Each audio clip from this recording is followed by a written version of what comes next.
2 weeks before my daughter's wedding, the groom's family placed a prenuptial agreement in front of her and said very calmly, "Sign it, or the wedding is canceled." They didn't whisper it privately. They said it across a polished mahogany table in a crowded Chicago restaurant, as if my daughter's dignity were just another item on the menu. My daughter's hands started shaking. My future son-in-law stared at the table, and his parents looked at me with quiet superiority, the way wealthy people look at someone they believe has no power. What they didn't know was this: the company that they were so proud of, the one they kept bragging about all night, I owned it. Before I continue, let me ask you something. If you were sitting where I was that night, if someone humiliated your child like that, what would you have done?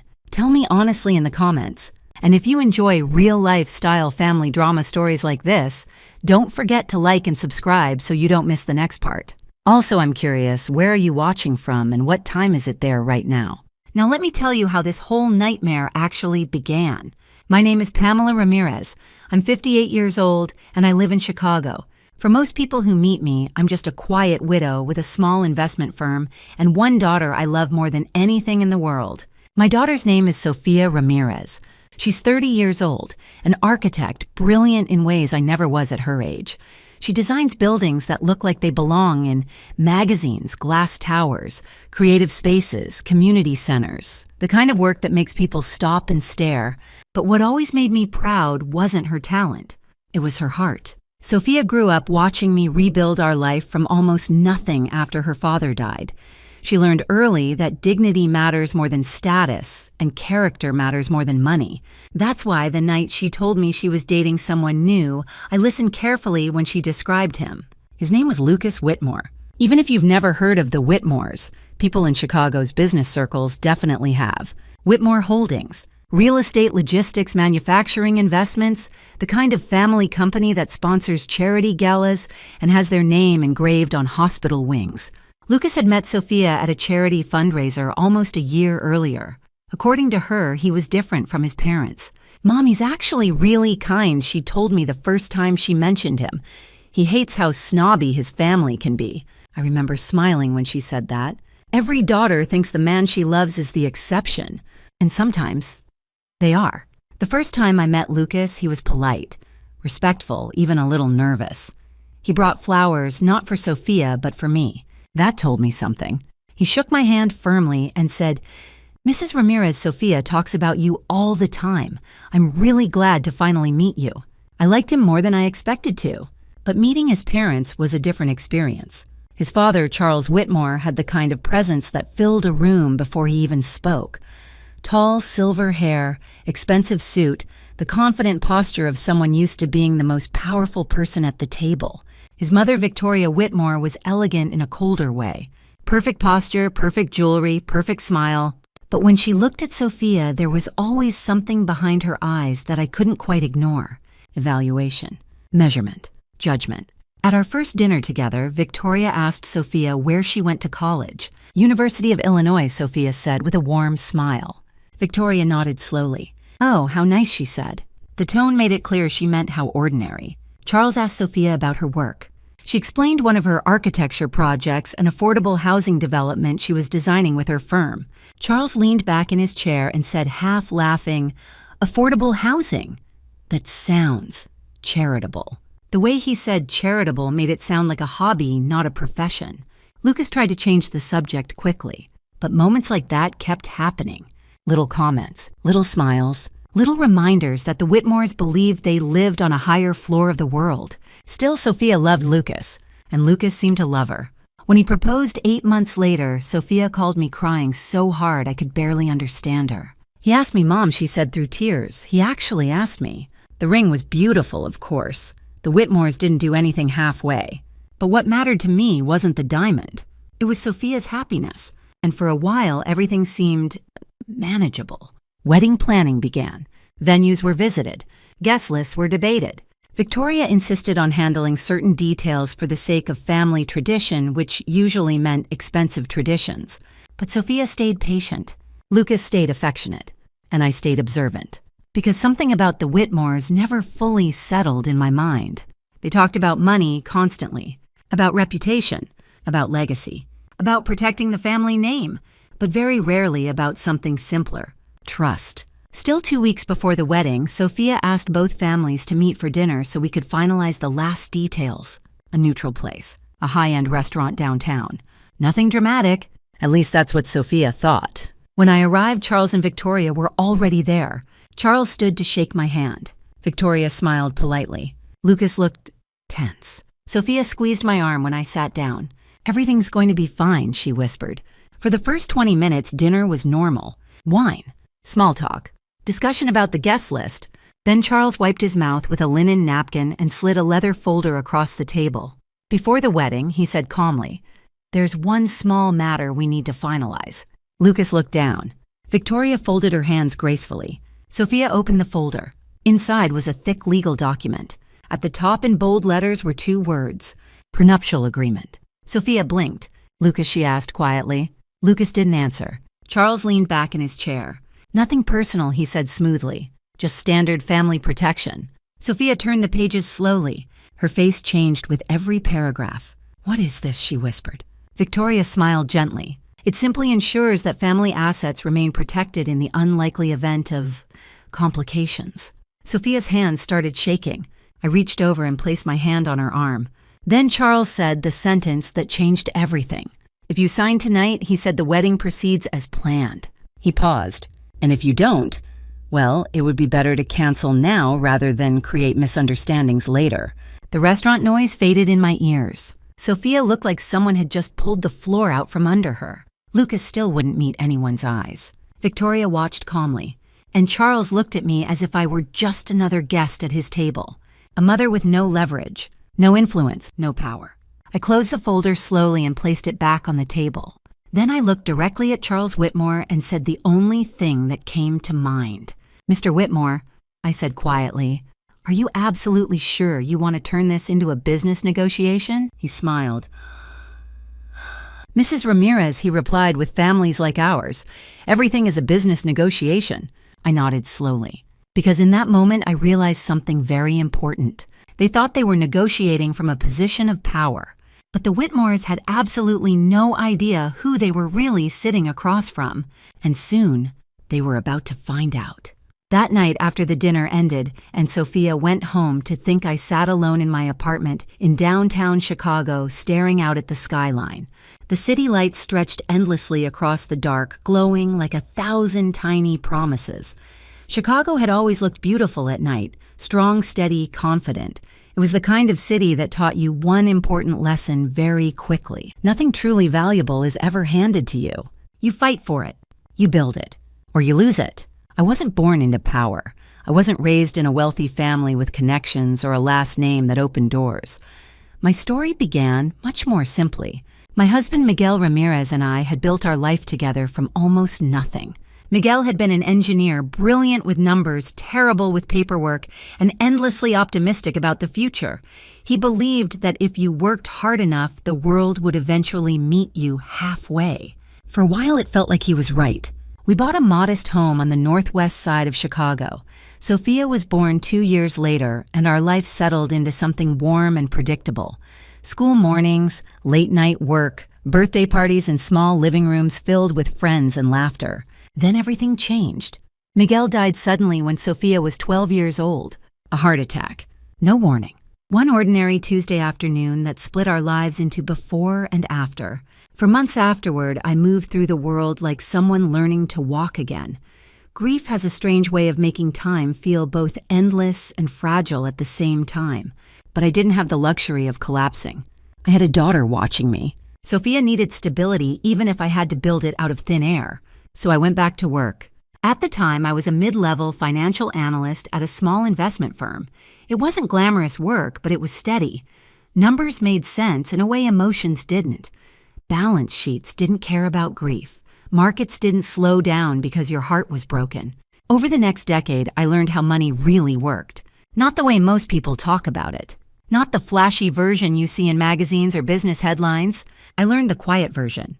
The version that moves behind closed doors. The version where real power lives. In the beginning, I simply worked harder than everyone else. Longer hours, more research, more deals. But eventually I realized Something important in finance intelligence only gets you so far. What truly matters is patience and silence. People reveal far more than they realize when they believe you're harmless. By the time Sophia graduated high school, I had already started my own investment firm, Ramirez Strategic Investments. It wasn't large, not at first, but it was precise. I focused on struggling companies that still had strong foundations, businesses that were poorly managed but fundamentally valuable, the kind of companies investors avoided because fixing them required time and discipline. Most people want fast money. I preferred control. Over the years, that approach quietly turned my firm into something much bigger than anyone expected. But outside of a few lawyers and board members, almost nobody knew exactly how much influence I had accumulated, including the Whitmores, especially the Whitmores. Sophia, meanwhile, grew into a woman who made every sacrifice worthwhile. She inherited Miguel's creativity and my stubborn determination. By the time she graduated from architecture school, she had already designed projects that impressed people far more experienced than she was.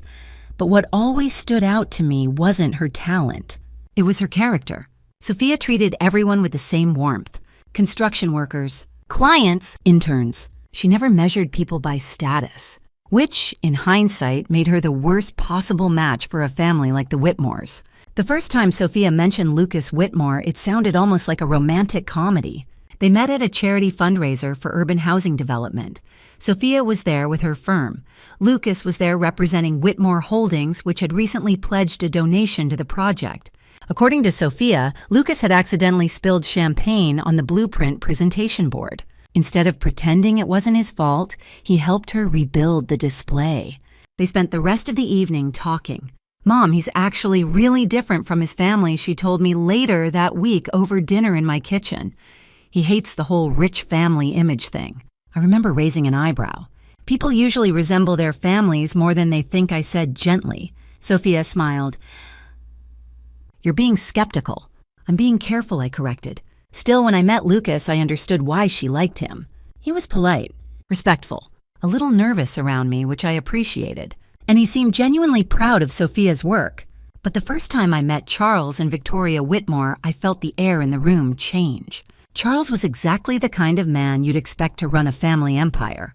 Tall, perfectly tailored suit, voice trained to dominate conversations. He shook my hand firmly, but there was a subtle pressure in the grip, the kind meant to establish hierarchy. Victoria Whitmore was different. She didn't need to dominate the room. She controlled it quietly. Every movement was deliberate, every word measured, every smile perfectly timed. And from the moment she looked at Sophia, I could tell she was already forming a judgment. At that first dinner, Victoria asked Sophia several questions about her education, where she studied, what internships she had done, which architecture firms she had considered. Her tone was pleasant, but the questions felt less like conversation and more like an interview. Charles asked Sophia about her work as well. When Sophia described her affordable housing project, he chuckled lightly. "Charity architecture," he said. "That's admirable." Admirable. Not impressive. Not meaningful. Just admirable. Lucas immediately changed the subject, clearly embarrassed. But the message had already landed. From that moment on, I paid close attention. Over the following months, small patterns began to appear. Victoria frequently mentioned the Whitmore family's standards.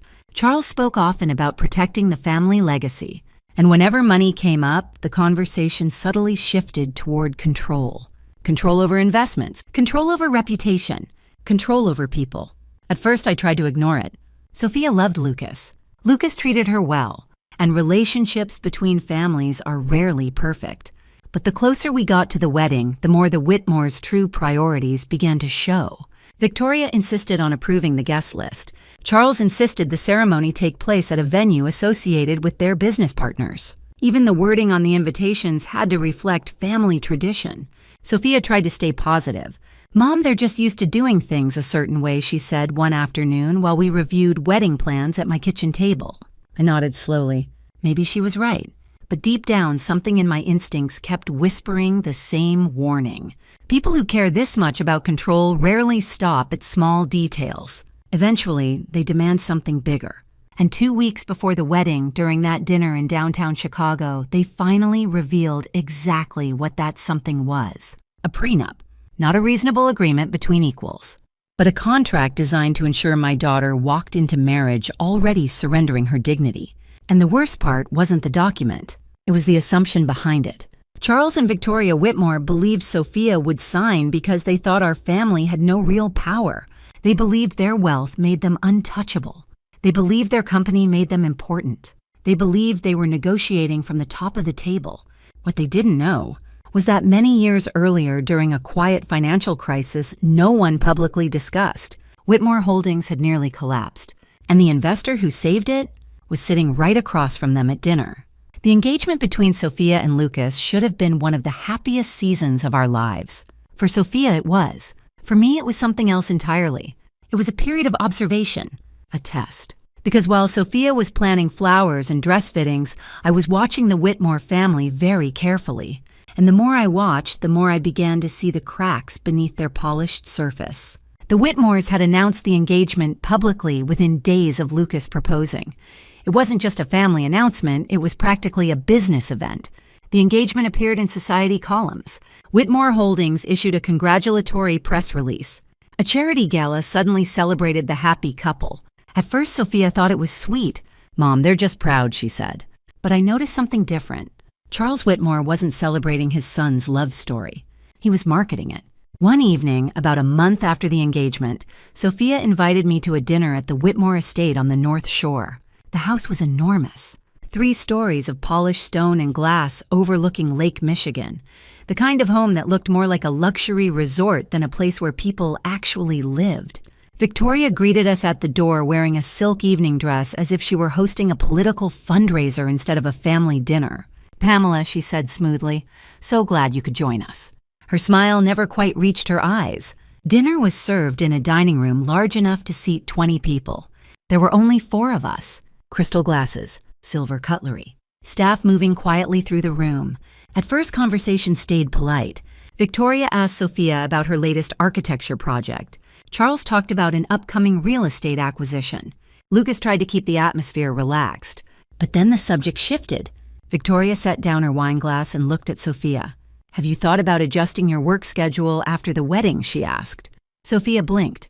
"What do you mean?" "Well," Victoria said gently, "marriage to someone in Lucas's position often requires a certain level of availability." Sophia frowned slightly. "I love my work," she replied. "I plan to keep doing it." Victoria tilted her head. "Of course, but priorities change." Lucas shifted uncomfortably in his chair. "Mom," Victoria waved a hand dismissively. "I'm simply saying that the Whitmore name carries responsibilities." Charles leaned back in his chair. "You'll find that being part of a family like ours opens many doors," he said. Then he added something that made the room go very quiet. "But it also requires understanding how things work." Sophia looked down at her plate. I watched Lucas carefully. He didn't argue. He didn't defend her. He simply changed the subject. That moment stayed with me long after the dinner ended, because silence can reveal just as much as words. Over the following months, small incidents continued to pile up. Victoria insisted on reviewing the wedding guest list personally. She removed several of Sophia's college friends, explaining that the ceremony needed to maintain a certain tone. Charles pushed for a venue connected to one of Whitmore Holdings' major real estate developments. "It's good publicity," he said casually. Sophia tried to stay patient. "It's just their way," she told me again. But even Lucas began to look increasingly tense. One evening, about 6 weeks before the wedding, Sophia came to my apartment after work. She looked exhausted. We sat at my kitchen table with cups of tea.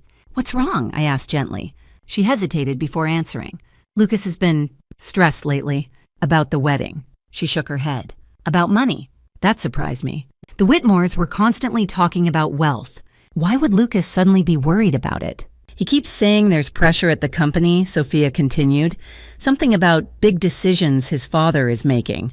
"What kind of decisions?" "I don't know," she admitted. "Lucas says his dad doesn't share everything."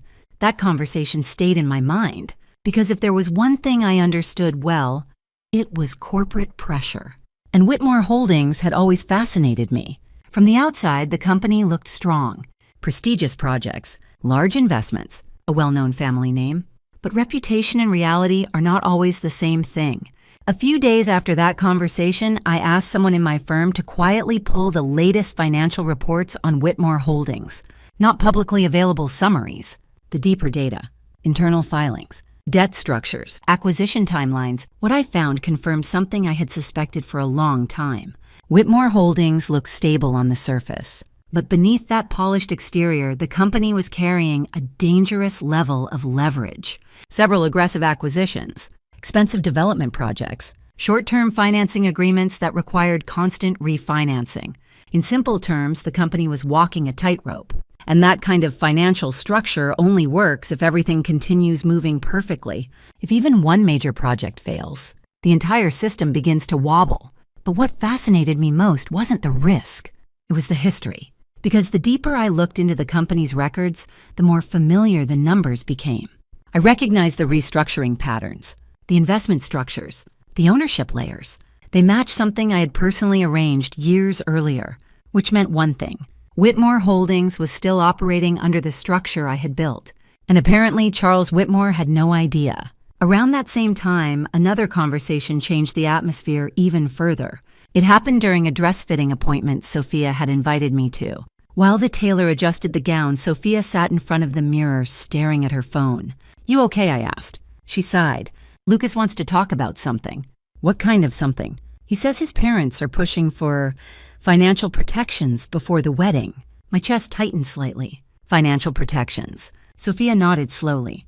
"He didn't say the word prenup exactly, but that's what it sounds like." I leaned back in my chair. "And how do you feel about that?" She hesitated. "I don't mind fairness," she said quietly, "but the way he said it, it sounded like his parents think I'm marrying him for money." I reached over and squeezed her hand.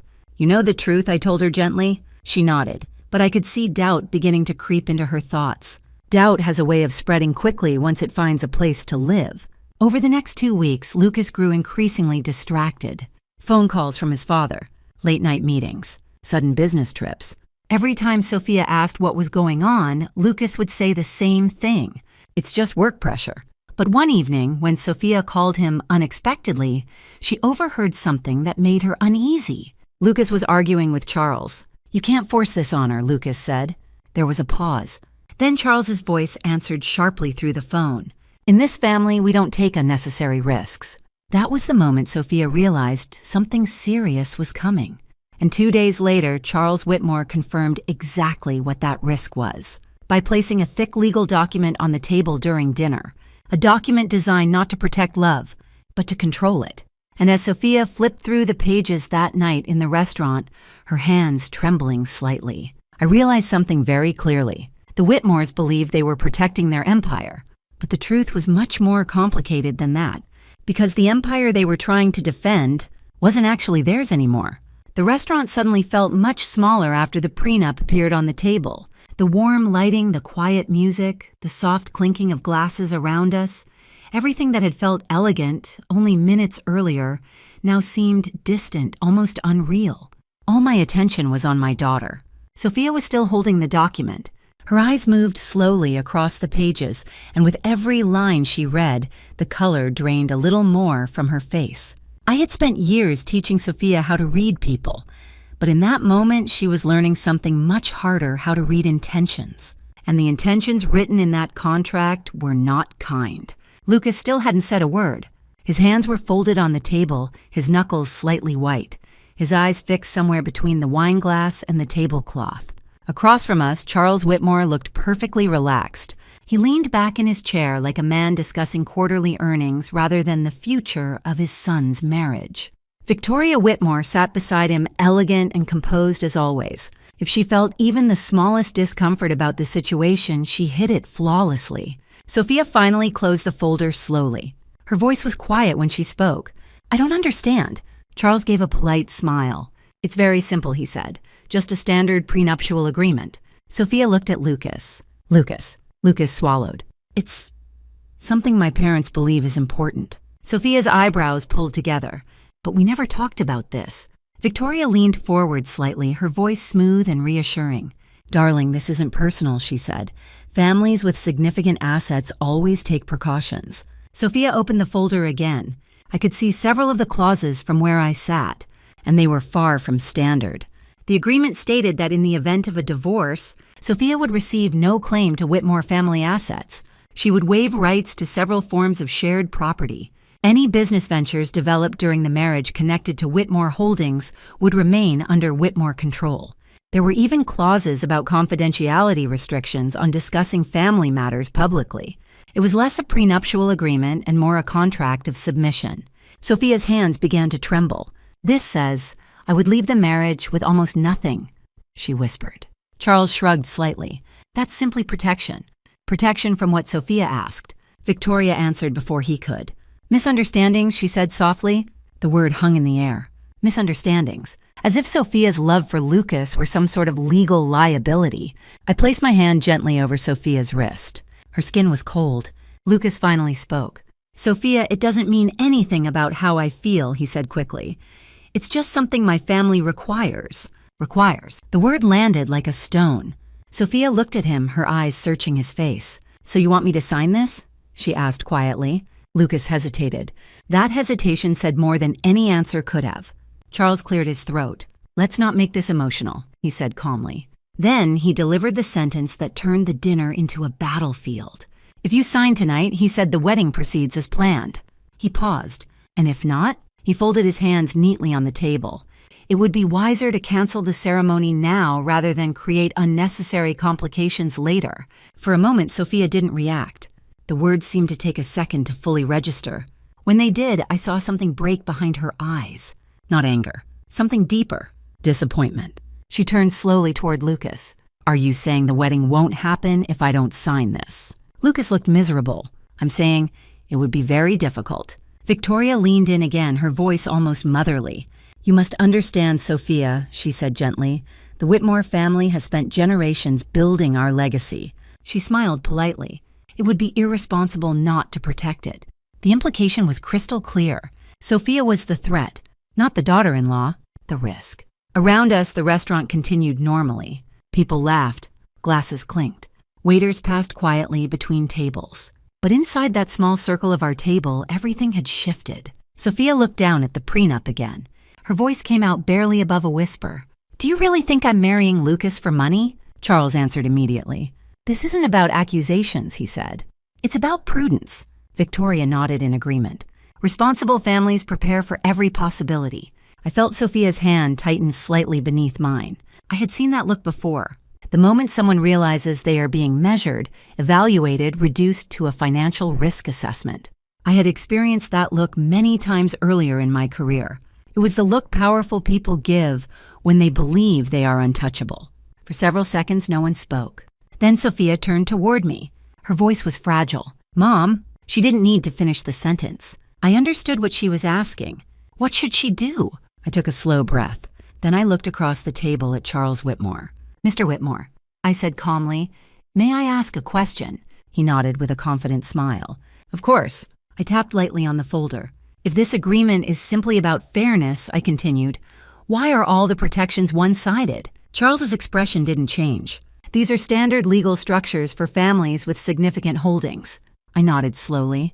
"And you believe my daughter represents a financial risk to your family," Victoria answered smoothly. "We believe clarity prevents future conflict." Sophia lowered her eyes. Lucas shifted in his chair again. I watched Charles carefully. His confidence was absolute. The confidence of a man who believed he controlled the entire board. But what fascinated me most was not his arrogance. It was his certainty. Charles Whitmore genuinely believed that Whitmore Holdings belonged entirely to him. He believed his wealth gave him the authority to dictate the terms of everyone's life at that table, including my daughter's. What he didn't know, what neither he nor Victoria nor even Lucas understood, was that the empire they were protecting had once stood on the edge of collapse. 10 years earlier, Whitmore Holdings had nearly destroyed itself through reckless expansion. Too many developments, too many loans, too many assumptions that the market would always rise. The banks had begun circling. The board had panicked. And that was when an investor stepped in, quietly, discreetly, through a layered series of acquisitions that almost no one outside the company ever noticed. That investor stabilized the company, restructured the debt, protected the brand, and secured something far more valuable than short-term profit: control. The Whitmores never learned the full truth of that restructuring. They only knew the crisis had disappeared. The company survived. The family reputation remained intact. And life went on. But ownership, once transferred, rarely returns the same way. And the person who had orchestrated that entire rescue was sitting right across the table from Charles Whitmore while he tried to intimidate my daughter. I looked down at the prenup one more time. Then I closed the folder and slid it gently back across the table. Charles watched me with mild curiosity. "Mrs. Ramirez," he said politely, "I assume you understand why this is necessary." I held his gaze. "Mr. Whitmore," I replied quietly, "are you absolutely certain you want to turn your son's wedding into a business negotiation?" Charles smiled faintly. "With families like ours," he said, "everything is a business negotiation." For a moment, I simply studied his face. Then I nodded slowly. Because in that moment, one thing became perfectly clear. Charles Whitmore believed he was negotiating from a position of strength. But very soon, he was going to learn exactly how mistaken that assumption was. When the dinner finally ended that night, Sophia was quiet the entire ride home. Chicago's streets moved past the car window in long streaks of light, the city humming with the same restless energy it always had. But inside the car, the silence felt heavy. I didn't push her to speak. Sometimes pain needs space before it can find words. When we stopped in front of her apartment building, Sophia finally turned toward me. Her eyes were red, but she wasn't crying anymore. "What do I do, Mom?" she asked softly. It was the question every parent eventually faces. Not how to solve a problem for your child, but how to guide them through one without taking away their strength. I reached over and squeezed her hand. "You don't make this decision tonight," I said gently, "but you do make it based on one thing." She looked at me. "Respect." Sophia frowned slightly. "Not love. Love matters," I said, "but love without respect eventually becomes something else." She nodded slowly, absorbing the thought. Then she leaned over and hugged me tightly. "I just never thought Lucas would go along with something like this," she whispered. "Neither had I. At least not fully. But the truth about people is rarely simple. Lucas Whitmore was not his father. That much was clear. But he had been raised in the same environment, shaped by the same expectations, trained to obey the same authority. And sometimes that kind of upbringing creates a dangerous weakness, the inability to choose. After Sophia went inside, I drove back to my apartment downtown. The moment I walked through the door, I removed my coat and sat at my desk. Then I opened my laptop. Because while Sophia needed emotional clarity, I needed information. Over the years, my firm had built a network of analysts, legal advisors, and financial investigators who could uncover almost anything about a company within hours. Whitmore Holdings was no exception. Within 20 minutes, several files were already open on my screen. Balance sheets, debt reports, board meeting minutes, internal projections. Some of the information was publicly available. Some of it was not. But what interested me most wasn't the current data. It was the history. 10 years earlier, Whitmore Holdings had experienced a crisis that never made headlines. The real estate market had shifted unexpectedly. 2 major development projects stalled. Banks began tightening credit lines. Several of the company's loans were approaching dangerous default levels. If nothing had changed, Whitmore Holdings would have collapsed. The Whitmore name would have disappeared from Chicago's business landscape. But something did change. A new investment structure appeared almost overnight. Several large shares were quietly purchased through layered corporate entities. Debt was restructured. Loans were renegotiated. Projects were stabilized. The crisis vanished. To the outside world, it looked like Charles Whitmore had saved his own company. That was the story the media repeated. The proud CEO who navigated his empire through financial danger. But the documents on my screen told a different story. The restructuring hadn't been Charles's idea. The capital hadn't come from the Whitmore family. It had come from a private investment firm, one that operated quietly, strategically, patiently. Ramirez Strategic Investments, my firm. 10 years earlier, Whitmore Holdings had been one of the most interesting opportunities I had ever seen. A company with strong assets but terrible leadership decisions. A recognizable brand. A large portfolio of valuable properties, but dangerously close to financial collapse. Most investors ran away from situations like that. I moved toward them. Because companies in crisis often reveal their true value, if you know how to restructure them properly. The deal had taken nearly 6 months to finalize. Layered holding companies, private equity structures, legal agreements that allowed the Whitmore family to remain the public face of the business while gradually transferring actual ownership. Charles Whitmore never fully understood what had happened. He believed he had simply secured a powerful financial partner. In reality, he had surrendered control. Slowly, legally, permanently. I leaned back in my chair and studied the screen. The numbers confirmed what I already knew. Ramirez Strategic Investments now controlled 62% of Whitmore Holdings. That meant something very simple. Charles Whitmore might run the company publicly, but he did so at my discretion. I closed the file and sat quietly for a moment. Then I picked up my phone and dialed a number I rarely used late at night.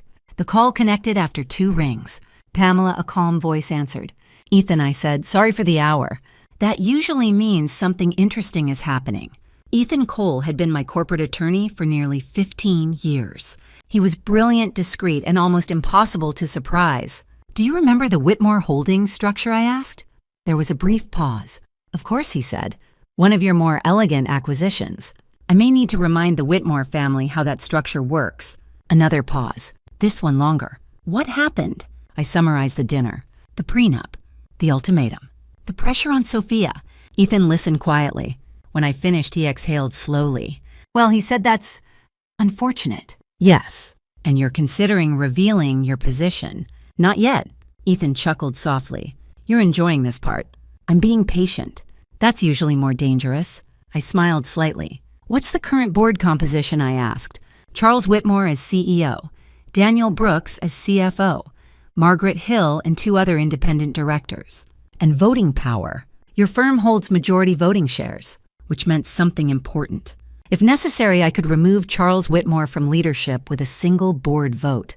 I hadn't done it yet for one simple reason. Despite his arrogance, Charles had been useful. His reputation kept the company stable in public markets. Replacing him prematurely would have created unnecessary turbulence. But that balance depended on one thing: his ability to behave responsibly. Threatening my daughter's dignity at a dinner table crossed a line I had never expected him to approach.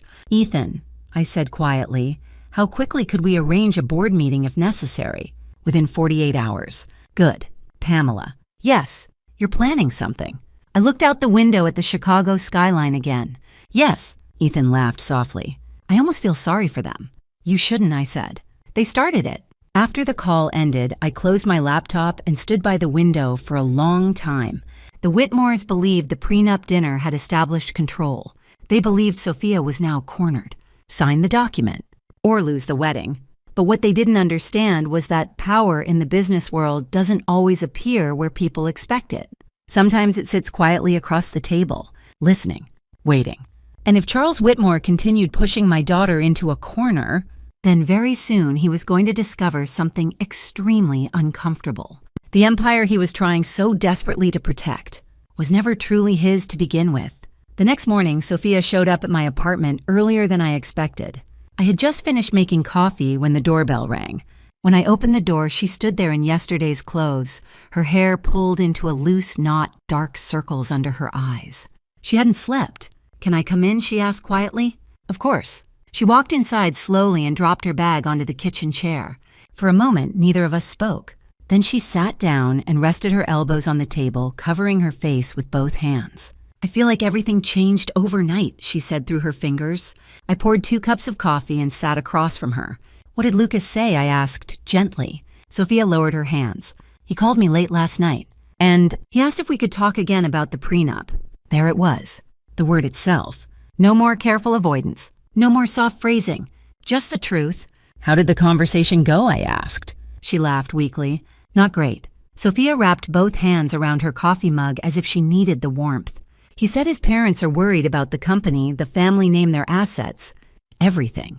"And what did you say?" I asked him if he believed I was marrying him for money. She paused. For a second, the pain in her eyes looked almost unbearable. He didn't answer right away. That silence told me everything. "What did he say eventually?" I asked. "He said it's not about what he believes," Sophia replied quietly. "It's about what his parents expect." I leaned back in my chair. There are many things in life that destroy relationships, but few things are more dangerous than that sentence. "It's not about what I believe. It's about what my parents expect," Sophia continued. "He kept saying the prenup is just paperwork, that it doesn't change how he feels." "And do you believe that?" I asked. She hesitated. That was honest. Too honest. Sophia had always been someone who believed in the best parts of people, But the problem with loving someone raised in a powerful family is that you're not only marrying the person, you're marrying the structure around them, the expectations, the hierarchy, the unspoken rules. Sophia stared down into her coffee again. I asked him one more question, she said. What question? And if I don't sign it, will the wedding really be canceled? I waited. Her voice dropped. He said he doesn't know. A long silence filled the kitchen. Outside Chicago was already awake. Car horns, distant traffic, the steady rhythm of the city starting another day. Inside the apartment, time felt slower. He asked if we could meet tonight, Sophia said finally. Just the two of us. And will you go? Yes. She looked up at me. I need to understand what's really happening. I nodded slowly. That was the right instinct. Truth has a way of revealing itself when people are forced to speak without an audience. Just remember one thing I said. What? You're not negotiating your worth. Sophia looked at me carefully. What if Lucas really is stuck in the middle? Then he still has to choose which side he stands on. She nodded again, but I could see the conflict inside her. Love rarely disappears overnight, especially not when it's real. After Sophia left for work, I spent most of the morning reviewing additional reports on Whitmore Holdings. The deeper I looked, the clearer the situation became. Charles Whitmore wasn't just controlling his son's relationship. He was under enormous pressure. Several of the company's recent development projects had exceeded their budgets. Loan deadlines were approaching. 2 major investors were pushing for faster returns. Whitmore Holdings wasn't collapsing, but it was definitely strained, which explained something important. Charles wasn't protecting the family legacy out of pride alone. He was protecting it out of fear. Fear that one wrong move could expose weaknesses he had spent years hiding. And in that environment, Sophia represented something dangerous. An outsider, someone not shaped by the Whitmore family's rules, someone who might challenge the balance of control Charles had built, which meant the prenup wasn't just about divorce protection. It was about maintaining authority. Just after noon, my phone rang. The name on the screen surprised me. Lucas Whitmore, I answered. Hello, Lucas. Mrs. Ramirez, he said quickly. I hope I'm not interrupting. Not at all. There was a pause. His voice sounded tense. I was wondering if we could talk. About Sophia. Yes. Where are you right now? My office downtown. Give me 30 minutes. The Whitmore Holdings headquarters stood in a sleek glass tower overlooking the Chicago River. I had visited the building many times over the years, though never as its true owner. Today, when I stepped into the lobby, the receptionist greeted me politely without recognizing me. Do you have an appointment? She asked. I'm here to see Lucas Whitmore. She checked her computer. 23rd floor. The elevator ride was smooth and quiet. When the doors opened, Lucas was already waiting near the reception area. He looked worse than Sophia had that morning. Tired, unshaven. His suit jacket hung loosely over his shoulders. Thank you for coming, he said. We walked into a small conference room overlooking the river. For a moment, Lucas just stared out the window. Then he spoke. I love Sophia, he said suddenly. I didn't answer. People often begin difficult conversations by stating the thing they're afraid others will doubt. My parents don't understand her, he continued. They think in terms of power and risk and reputation. And you, I asked. He rubbed the back of his neck. I grew up in that environment. That's not what I asked. Lucas exhaled slowly. I think they're wrong. Then why didn't you say that last night? He looked down at the table. Because things at the company are complicated. There it was again. The company. Whitmore Holdings had become the center of every decision. My father controls everything, Lucas said quietly. The board listens to him. The investors trust him. If I go against him publicly, you lose your position. Lucas nodded. My career, my financial stability, everything I've been working toward. And Sophia, I asked. His silence returned, longer this time. I watched him carefully. Lucas Whitmore wasn't a cruel man, but he had been raised in a system that rewarded obedience more than courage. Finally, he spoke again. I don't want to lose her. Then don't. It's not that simple. I leaned forward slightly. It actually is. Lucas looked up.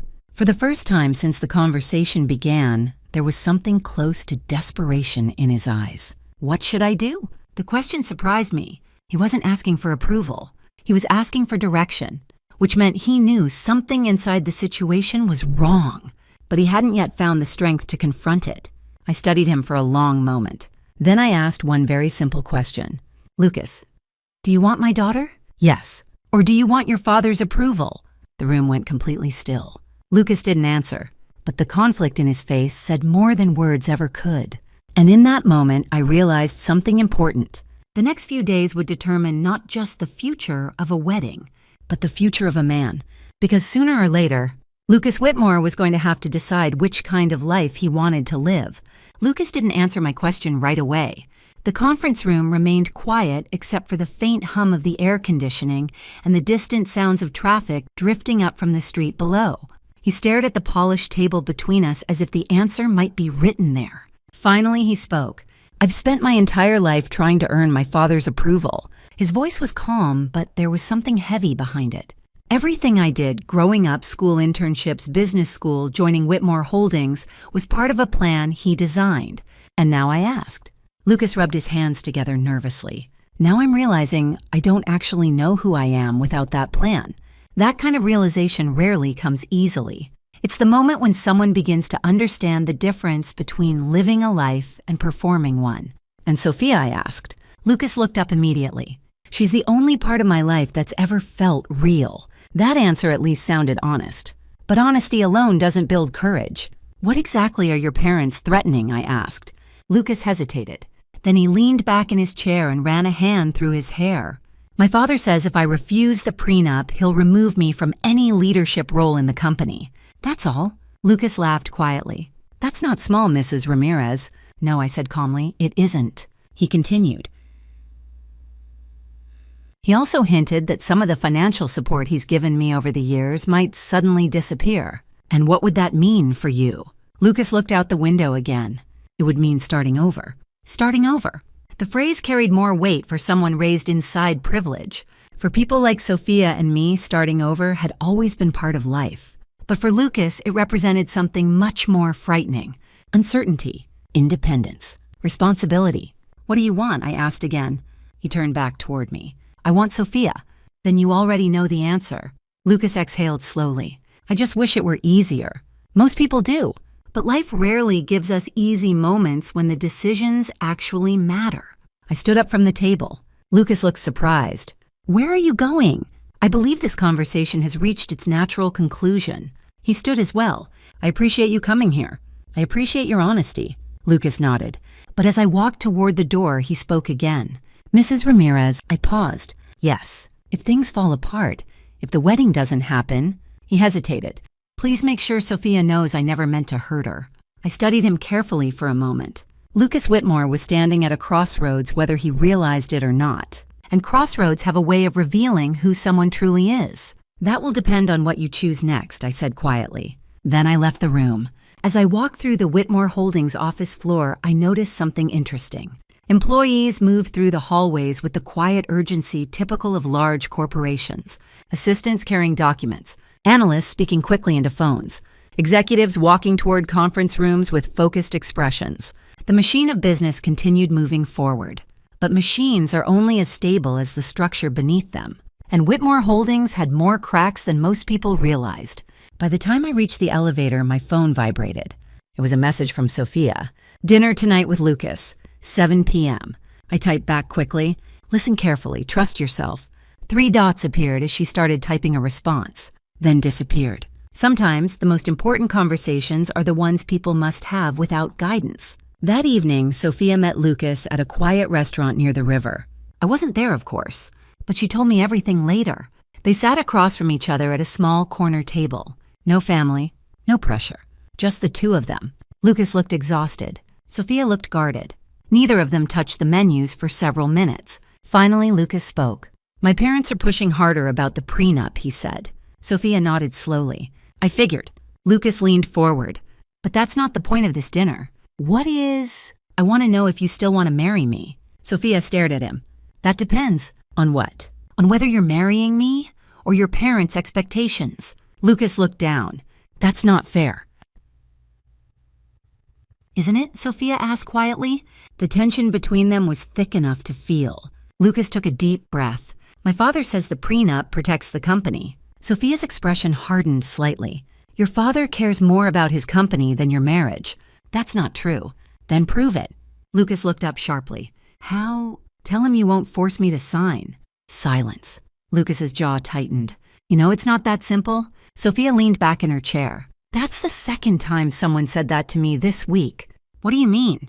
My mom said the opposite. Lucas frowned. What did she say? She said the choice is actually very simple. Lucas didn't answer, because deep down he knew she was right. Sophia continued. I'm not refusing fairness, Lucas. I know. But I won't sign something designed to humiliate me. Lucas rubbed his temples. My parents believe. I'm not marrying your parents. Another silence. This one longer. The restaurant around them buzzed with quiet conversations and soft music.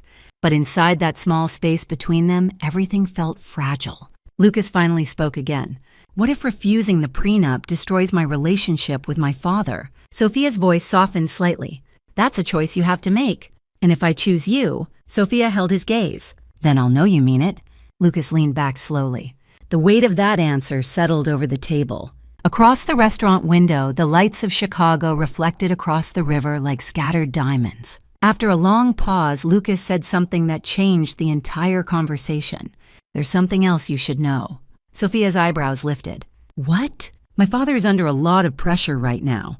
What kind of pressure? Financial pressure. Sophia blinked. From Whitmore Holdings. Lucas nodded slowly. Some of our recent projects haven't gone the way he expected. That information didn't surprise me when Sophia repeated it later. But at the time, it shocked her. You're saying the company isn't as stable as everyone thinks? Lucas hesitated. I'm saying my father is afraid of losing control. Sophia leaned forward. And that's why he wants the prenup. Lucas nodded. He believes anything unpredictable could weaken the company's position. Sophia let out a slow breath. So I'm the unpredictable element. Lucas didn't argue, and that silence spoke louder than anything else. For a moment, neither of them moved. Then Sophia said something very quietly. If you marry me, Lucas, I won't be controlled by your father. Lucas looked at her. And if I choose you over him, Sophia's eyes softened just slightly. Then we'll figure everything else out together. That was the moment everything truly changed. Because Lucas Whitmore was no longer deciding whether to protect a business agreement. He was deciding who he wanted to become. And very soon, that decision would collide directly with his father. The next escalation didn't come from Charles Whitmore. It came from Victoria. 3 days after Sophia's dinner with Lucas, she showed up unannounced at Sophia's architecture firm. Sophia later told me the entire office went quiet the moment Victoria Whitmore walked through the glass doors. Victoria had that effect on people. Tall, elegant, perfectly dressed in a cream-colored designer suit that probably cost more than some people's monthly rent. Her posture alone made it clear she expected every room she entered to adjust itself around her. The receptionist stood quickly. Can I help you? I'm here to see Sophia Ramirez, Victoria said calmly. Sophia's office overlooked the Chicago River, a bright modern workspace filled with architectural models and sketches pinned to the walls. She had been reviewing blueprints when her assistant knocked gently on the door. There's someone here to see you, the assistant said carefully. Who? She hesitated. Victoria Whitmore. Sophia felt the tension immediately. Still, she stood up. Send her in. Victoria walked into the office like she owned the building. She glanced around at the models and drawings on the shelves. How charming, she said. Sophia folded her arms slightly. What are you doing here? Victoria closed the door behind her. I thought we should have a private conversation. Sophia gestured toward the chair across from her desk. Victoria didn't sit. Instead, she walked slowly around the office examining the architectural models. I must say, she continued casually, it's impressive how far you've come. Sophia frowned. What does that mean? Victoria turned toward her. You built quite a career for someone without connections. The pause before the last word carried a quiet insult. Sophia felt heat rising in her chest. My work speaks for itself, she said evenly. Victoria smiled faintly. Yes, of course. But the world doesn't always reward talent the way young people expect. Sophia took a slow breath. If you came here to insult me, you should leave. Victoria finally sat down. Oh, Sophia, she said softly. This isn't about insults. Then what is it about? Victoria leaned forward slightly. It's about reality. The word hung in the air. Sophia stayed silent. Victoria continued. You're about to marry into a very powerful family. I'm marrying Lucas. Victoria's smile returned. That's what you believe. Sophia stared at her. What exactly are you trying to say? Victoria rested her hands neatly in her lap. Marriage into a family like ours requires adjustments. Adjustments, yes. Victoria's voice remained calm, but every sentence carried the same underlying message. Control. You'll attend certain events, she continued.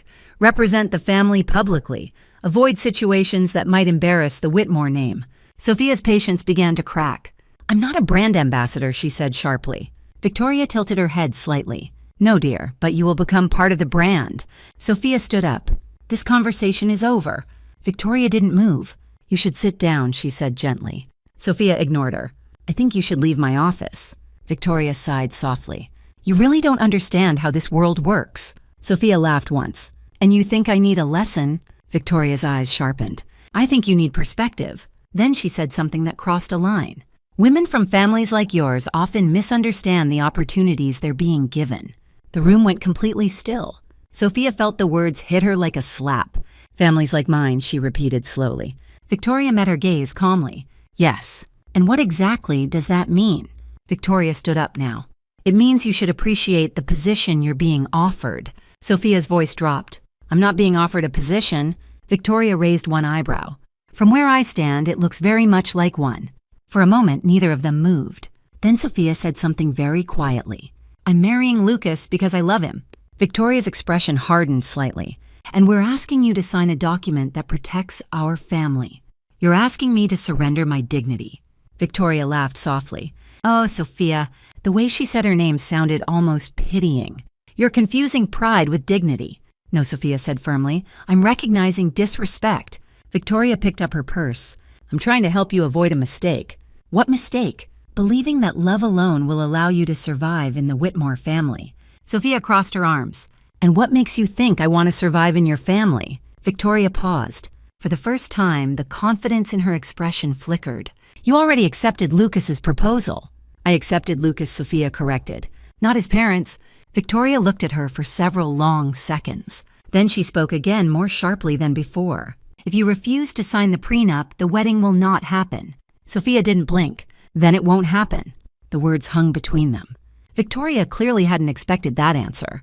Be careful, she said quietly. About what? About throwing away opportunities. Sophia took a step closer.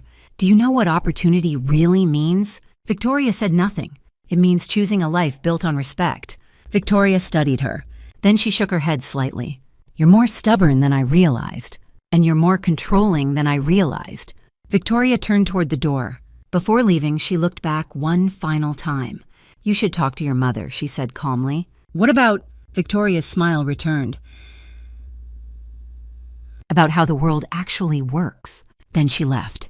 The door closed behind her with a soft click. Sophia stood alone in the office for several seconds. Her heart was racing. Her hands were shaking. But beneath the anger, something else was forming. Clarity. That evening, she came straight to my apartment. The moment she walked in, I could see the fire in her eyes. What happened? I asked. She told me everything. Every sentence. Every insult, every implication. When she finished, the room fell silent. I leaned back in my chair. Victoria Whitmore had made a serious mistake. She had tried to intimidate my daughter. But more importantly, she had underestimated her. Sophia looked at me. I'm not signing that prenup. I nodded slowly. I know. And if that means the wedding is canceled, she took a deep breath. And so be it. For a moment, I simply watched her. The little girl I had raised had grown into someone far stronger than I ever imagined. You're proud of me, aren't you? She asked quietly. Very. She sat down across from me. What happens now? I looked out the window at the city lights beginning to glow again. What happened next would depend on many things. On Lucas's choice, on Charles Whitmore's reaction, and on how far the Whitmore family was willing to push this conflict. But one thing was certain. Victoria Whitmore had just escalated the situation.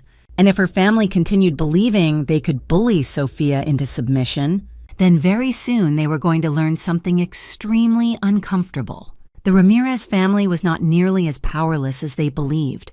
The wedding day arrived faster than anyone expected.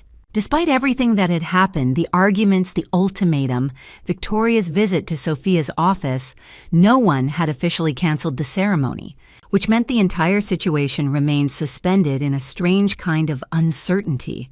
Invitations had already been sent. Guests had confirmed their attendance. The venue had been booked months earlier at one of the most prestigious hotels in downtown Chicago.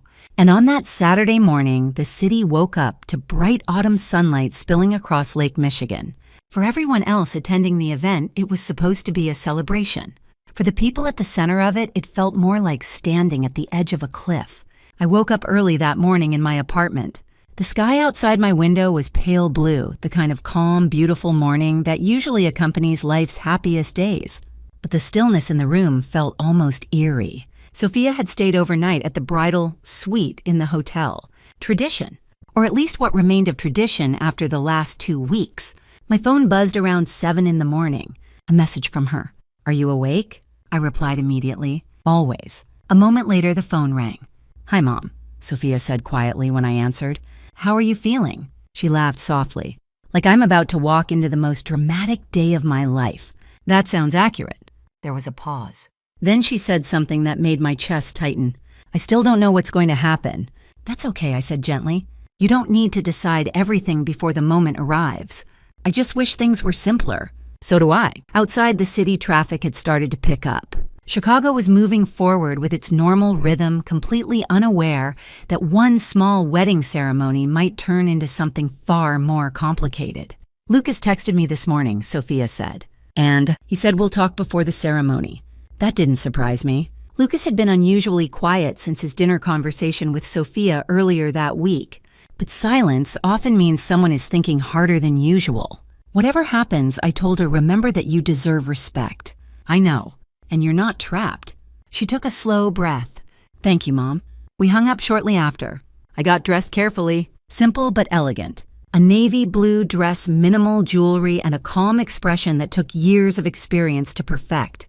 Because while most people attending that wedding believed it would be a joyful event, I had a feeling the day might end very differently. The hotel ballroom had been transformed overnight into something almost magical.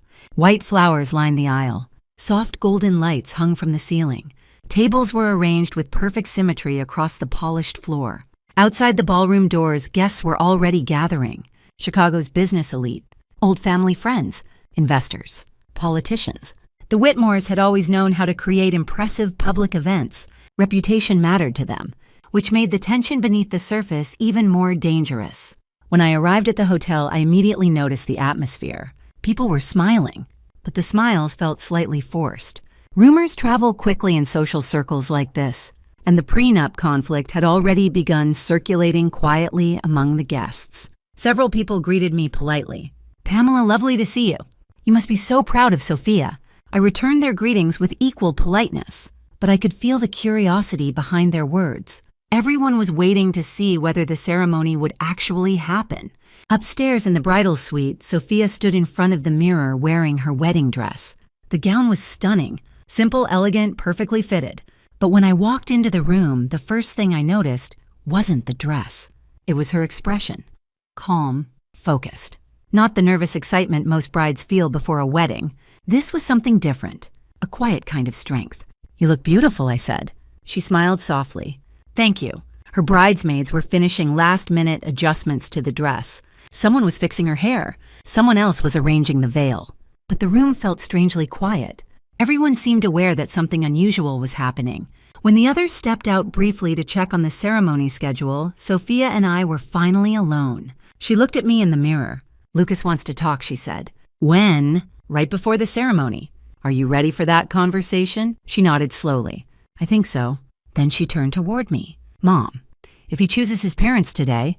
Her voice didn't finish the sentence, but I understood. "Then you walk away," I said gently, "and you start a life built on people who respect you." Sophia nodded. Downstairs, the ballroom was beginning to fill with guests. The string quartet started playing soft music near the front of the aisle. Charles Whitmore stood near the entrance, speaking with several business associates. From a distance, he looked perfectly composed, confident, in control. But I had spent enough years watching powerful men to recognize subtle signs. Charles Whitmore was tense. Every few minutes, he checked his watch. He spoke quickly. He smiled too often. Pressure does that to people, especially when their authority might be challenged. Victoria Whitmore stood beside him, greeting guests with her usual graceful precision. Anyone watching her would assume nothing was wrong, but appearances can be misleading. Because while the guests admired the decorations and complimented the venue, 3 separate conversations were about to collide. One between Sophia and Lucas, one between Lucas and his father, and one that Charles Whitmore never expected to have, with me. About 30 minutes before the ceremony was scheduled to begin, my phone buzzed again. A message from Sophia. Lucas is here. I looked toward the elevator down the hallway. A few seconds later, Lucas Whitmore stepped out. He was wearing a perfectly tailored tuxedo, but the exhaustion in his face was impossible to hide. He saw me immediately. For a moment, we simply looked at each other. Then he nodded respectfully. I need to talk to Sophia. She's upstairs. Lucas hesitated. Before I go, yes, I want you to know I've been thinking about what you said. Which part? About choosing between my father and Sophia. And Lucas took a deep breath. I think today is the day I finally make that choice. I studied him carefully, because choices made under pressure reveal a person's true character. Well, I said calmly, I hope you choose wisely. Lucas nodded once. Then he walked toward the elevator. As the doors closed behind him, I felt a strange calm settle over me, because the next hour would determine everything. Not just the future of a marriage, but the future of the Whitmore family's carefully maintained illusion of power. And if Charles Whitmore believed he controlled how this day would end, he was about to discover how wrong he was. Lucas found Sophia in the bridal suite exactly where he expected, standing by the tall window overlooking the Chicago River sunlight, catching the delicate lace of her wedding dress. For a few seconds, he simply stared at her. If there had ever been any doubt about how beautiful Sophia looked that day, it vanished the moment he saw her. But beauty wasn't the emotion filling the room. Tension was. Sophia turned slowly when she heard the door close behind him. Neither of them spoke at first. Lucas stepped closer. You look incredible, he said quietly. Sophia smiled faintly. That's usually what people say before something difficult. Lucas ran a hand through his hair. That obvious? A little. He exhaled slowly. Thank you for meeting me. You asked. Lucas walked toward the small table near the center of the room. On top of it sat the same leather folder Charles Whitmore had presented at the restaurant 2 weeks earlier. The prenup. Lucas stared at it for a moment. My father insisted I bring this, he said. Sophia folded her arms gently across her chest. I'm not surprised. Lucas picked up the folder but didn't open it. I told him we should wait. And what did he say? That waiting shows weakness. Sophia shook her head slightly. That sounds like Charles. Lucas looked at her carefully. Sophia, I need to ask you something honestly. Okay, if my parents weren't involved, would you sign a prenup?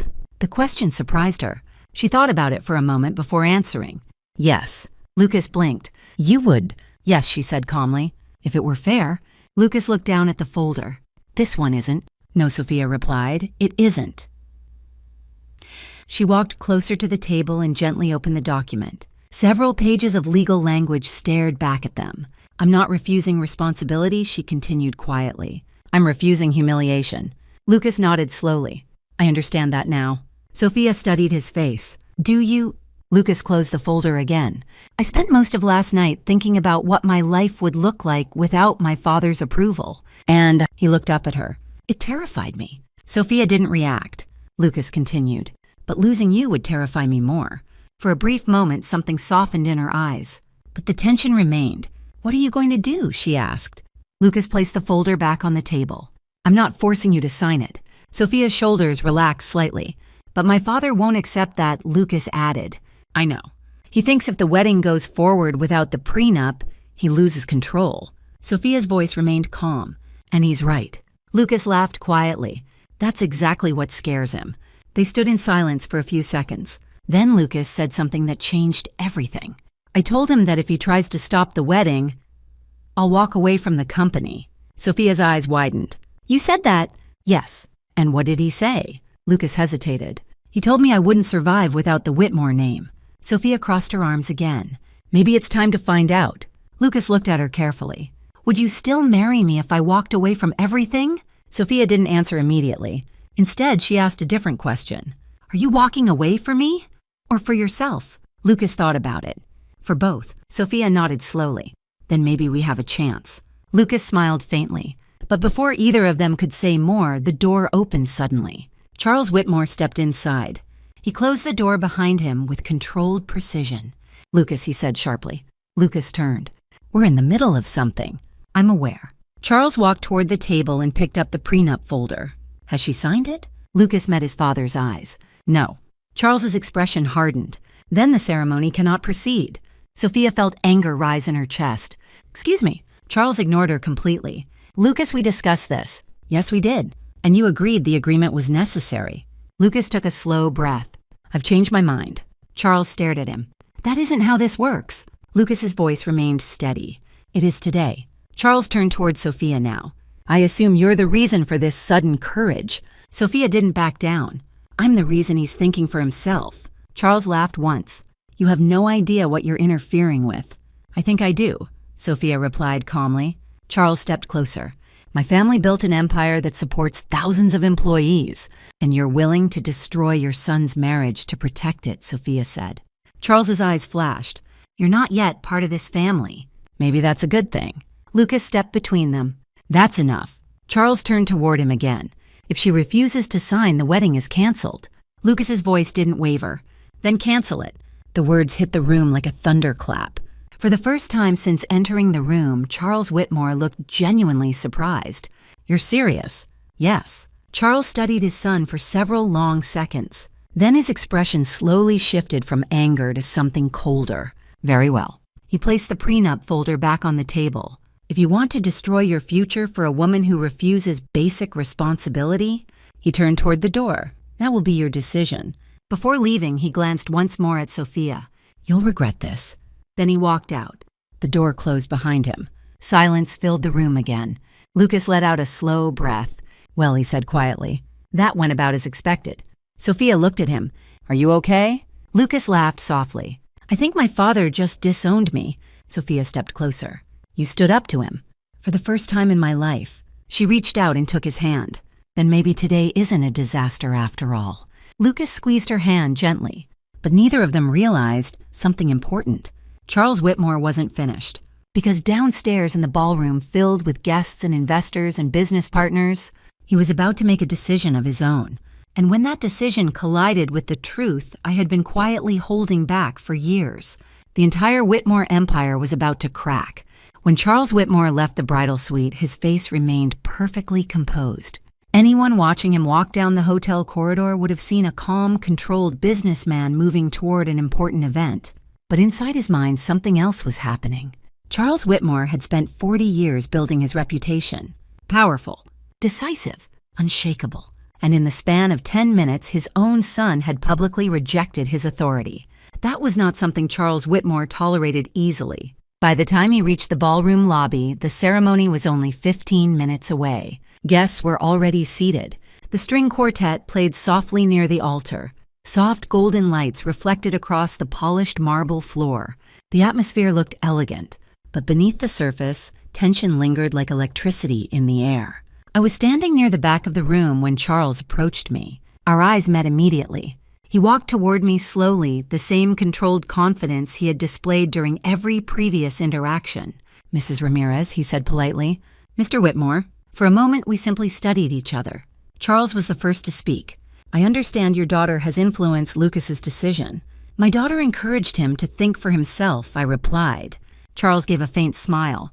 That interpretation depends on perspective. And yours, that she is interfering in matters she doesn't fully understand. I folded my hands calmly. You're referring to the prenup. I'm referring to the stability of my company. There it was again. The company. Whitmore Holdings was clearly the center of Charles's entire worldview. You're willing to cancel your son's wedding to protect a legal document, I asked. Charles leaned slightly closer. I'm willing to protect what generations of my family built. His voice remained smooth, but the edge beneath it was unmistakable. You see, he continued, Sophia may believe this is about pride or dignity, but the reality is far more complicated. Explain it to me. Whitmore Holdings operates on trust. Investors trust our leadership. Our partners trust our decisions. And you believe Sophia threatens that trust. Charles didn't hesitate. She introduces uncertainty. I nodded slowly. That's interesting. Why? Because uncertainty usually comes from inside a company, not outside. Charles's eyes narrowed slightly. You're implying something. I'm observing something. For a moment, neither of us spoke. Then Charles straightened his jacket. The ceremony will not proceed, he said firmly. Lucas has made his choice, and Sophia has made hers. I'll inform the guests shortly. The way he said it made something very clear. Charles Whitmore intended to end the wedding publicly. He was about to turn the entire situation into a demonstration of his authority. And that was precisely the mistake I had been waiting for. Before you do that, I said calmly, perhaps we should clarify something. Charles paused. What would that be? The company you're trying so hard to protect. His expression tightened slightly. I'm not sure what you mean. I think you do. Charles studied my face. For the first time since we met, a small flicker of uncertainty appeared in his eyes. What exactly are you suggesting, Mrs. Ramirez? I'm suggesting that business negotiations require accurate information. Charles's voice hardened. I assure you I'm fully aware of my company's situation. Yes, I said quietly. That's exactly the problem. He stared at me. You're speaking in riddles. No, I replied calmly. I'm speaking in facts. At that moment, another voice interrupted us. Charles. We both turned. Standing a few steps away was Daniel Brooks, the CFO of Whitmore Holdings. Daniel looked nervous, which was unusual for him. Not now, Charles said sharply. It's important. Charles sighed. What is it? Daniel glanced at me briefly. Then he leaned closer to Charles and whispered something into his ear. I couldn't hear the exact words, but I saw the reaction immediately. Charles Whitmore went completely still. For several seconds he didn't speak. Then he turned back toward me slowly. His expression had changed. The confidence was still there, but now it was mixed with something new. Suspicion. What did you do? He asked quietly. I raised an eyebrow. That's an interesting question. Daniel just informed me that a majority shareholder has requested an emergency board meeting tomorrow morning. Yes, I said calmly. That sounds correct. Charles's voice lowered. That shareholder is your firm. I nodded. Yes. And you scheduled that meeting without informing me. I followed the procedures outlined in the shareholder agreement. Charles stared at me as if seeing me clearly for the first time. You're far more involved in this company than I realized. That's true, but you're still a minority investor, he said. And minority investors don't dictate board meetings. I held his gaze. Are you absolutely certain about that? The question hung in the air. Charles turned toward Daniel again. Check the numbers. Daniel hesitated, then he spoke carefully. Sir, Ramirez Strategic Investments holds 62% of the voting shares. Charles blinked. Once. Twice. The room around us continued buzzing with quiet wedding chatter. Guests laughing. Music playing. Glasses clinking. But inside that small circle between us, the entire atmosphere shifted. 62%, Charles repeated slowly. Daniel nodded. Yes. Charles turned back toward me. You're telling me you control the company. I'm telling you, I said calmly, that Whitmore Holdings survived 10 years ago because my firm invested in it. Charles shook his head. That's impossible. No, I said quietly. It's simply inconvenient. Daniel opened a folder he had been carrying. These are the ownership records. Charles grabbed the papers. His eyes moved quickly across the pages. The color slowly drained from his face. Layered acquisitions, he murmured. Private holding structures. Yes. Charles looked up. You've been controlling the company this entire time. Not controlling, I corrected gently. Stabilizing. His voice rose slightly. And you never told me. You never asked. For several seconds, Charles Whitmore said nothing. The realization spreading across his face was almost fascinating to watch. Because in that moment, one of Chicago's most confident business leaders discovered something deeply uncomfortable. The empire he had been defending so aggressively wasn't actually his. Finally, he spoke again. You orchestrated this. No. You used this wedding to undermine me. I used this wedding to protect my daughter. Charles laughed bitterly. So the quiet widow with the small investment firm owns the company you've been bragging about all evening, I finished calmly. He stared at me. And for the first time since I met him, Charles Whitmore had absolutely no idea what to say next. For several long seconds, Charles Whitmore simply stared at the documents in his hands. The wedding music continued playing behind us. Guests laughed softly at nearby tables. Glasses clinked. Cameras flashed as people captured what they believed was the beginning of a beautiful ceremony. But in the small space between Charles, Daniel, and me, the entire balance of power had just shifted. Charles looked up slowly. You expect me to believe this? He asked. Daniel cleared his throat. Sir, the records are accurate. Charles turned sharply toward him. You knew about this. Daniel hesitated. I knew the company had outside controlling investors, but the structure was extremely private. The legal entities were layered through multiple holding companies. Charles's jaw tightened. And you never thought to investigate further. Daniel met his gaze carefully. I assumed you already knew. That answer landed harder than anything else. Charles Whitmore had spent a decade presenting himself as the architect of Whitmore Holdings' survival. But in reality, he had been standing on a foundation built by someone else, and the person responsible for that foundation was now standing directly in front of him. He turned back toward me. "You manipulated the entire situation." "No," I said calmly. "I invested in a struggling company 10 years ago and allowed its leadership to remain in place. You allowed me to run my own company. I allowed you to represent it publicly." Charles let out a humorless laugh. "You're telling me I've been working for you all this time. That depends on how you interpret corporate governance." His eyes flashed. "You should have informed me. You should have read your shareholder agreements." Daniel shifted uncomfortably beside us. "Sir, technically, the majority shareholder has the legal authority to call board meetings and make structural decisions." Charles shot him a sharp look. "I'm aware of corporate law, Daniel." But his voice lacked the certainty it once carried, because now the facts were sitting plainly in front of him. I spoke again, keeping my tone calm. "The emergency board meeting tomorrow morning will address leadership restructuring." Charles's eyes snapped toward me. "You're removing me. I'm evaluating whether your leadership still benefits the company. And you chose my son's wedding day to announce this. You chose my daughter's wedding day to humiliate her." For a moment, the tension between us felt almost physical. Charles lowered his voice. "You've been planning this." "No." "Yes. I've been observing."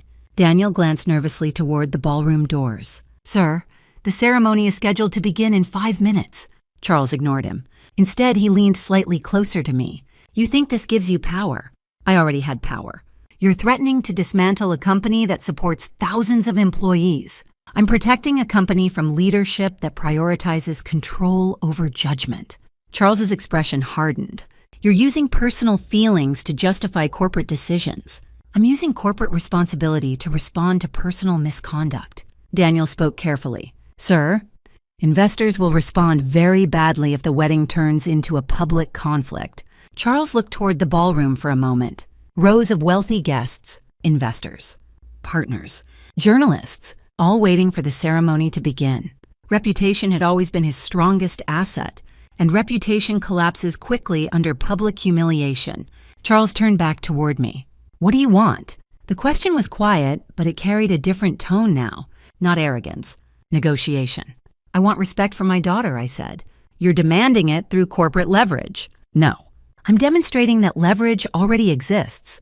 Charles looked down again at the ownership documents. 62%, he muttered. Daniel nodded slightly. "That gives her firm majority voting authority." Charles closed the folder slowly. "You've been patient. I've been professional. You allowed me to believe the company belonged to my family. You allowed yourself to believe that." He exhaled sharply. "If this becomes public, it will destroy the Whitmore reputation. That depends on how you respond next."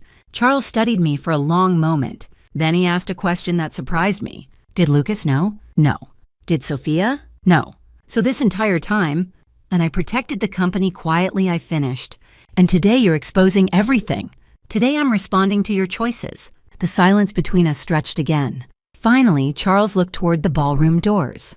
The wedding coordinator stood nearby, checking her watch nervously. Guests were beginning to whisper.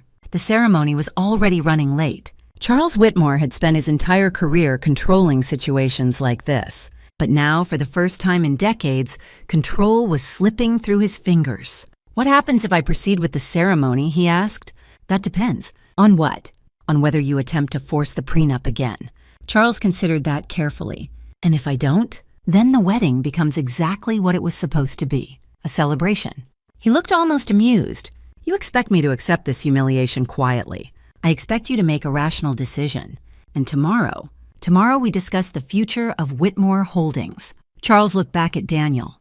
"What do the other board members know?" "Margaret Hill has already been informed about the meeting."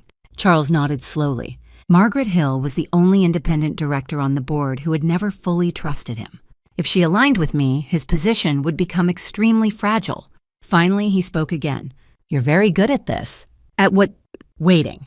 Patience had always been my greatest advantage in business. Power reveals itself eventually. You only have to be present when it does." Charles adjusted his jacket. Then he looked directly at me. "You've turned my son's wedding into a battlefield." "No. You did that when you forced the prenup." He held my gaze for several seconds. Then he did something unexpected. He smiled. Not warmly, but with a strange kind of reluctant respect. "Well played, Mrs. Ramirez." I nodded slightly. "Thank you." Daniel cleared his throat again. "Sir, the ceremony." Charles turned toward the ballroom entrance. Guests were beginning to stand. The music shifted into the opening notes meant for the bridal procession. He exhaled slowly. Then he said something none of us expected. "Let the ceremony proceed." Daniel blinked. "Sir," Charles's voice regained some of its old authority. "The wedding continues." Then he looked back at me one last time. "But tomorrow morning?" His eyes hardened slightly. "This conversation continues in the boardroom." I met his gaze calmly. "I'll be there." Charles Whitmore walked into the ballroom a moment later. Guests applauded as he took his seat near the front. From the outside, the wedding appeared perfectly normal again. But inside the Whitmore family, everything had already begun to collapse. And the next battle wouldn't happen at a dinner table or a wedding ceremony. It would happen where power truly lives, inside the boardroom of Whitmore Holdings. The ceremony began exactly 7 minutes late. To most of the guests, that delay meant nothing. Weddings rarely run perfectly on schedule, especially events as elaborate as this one. People adjusted their seats, straightened their jackets, and resumed their conversations as the music swelled gently through the ballroom. But for the small group of people who knew what had just happened behind the scenes, those 7 minutes had changed everything. I took my seat halfway down the aisle. From there I could see almost the entire room. Charles Whitmore sat near the front, his posture rigid but composed, speaking quietly with several business associates who seemed completely unaware that the ground beneath his career had shifted only minutes earlier. Victoria Whitmore sat beside him. Her expression was elegant as always, but something in her eyes had changed. She had clearly been told something. Perhaps not the full truth yet, but enough to know the situation was no longer under their control. The string quartet shifted into the opening piece for the ceremony. Guests turned toward the entrance, and a moment later Lucas Whitmore walked down the aisle. He looked calmer than I expected. Standing there in his tuxedo beneath the soft golden lights, he looked less like the nervous heir of a powerful family and more like a man who had just made the most important decision of his life. When he reached the altar, he glanced briefly toward his parents. Charles nodded once. Victoria gave him a controlled smile. Then Lucas looked toward the back of the room, waiting. The doors opened, and Sophia stepped inside. For a moment, the entire ballroom went silent. She looked stunning, but what struck me most wasn't her appearance. It was the way she walked, steady, confident.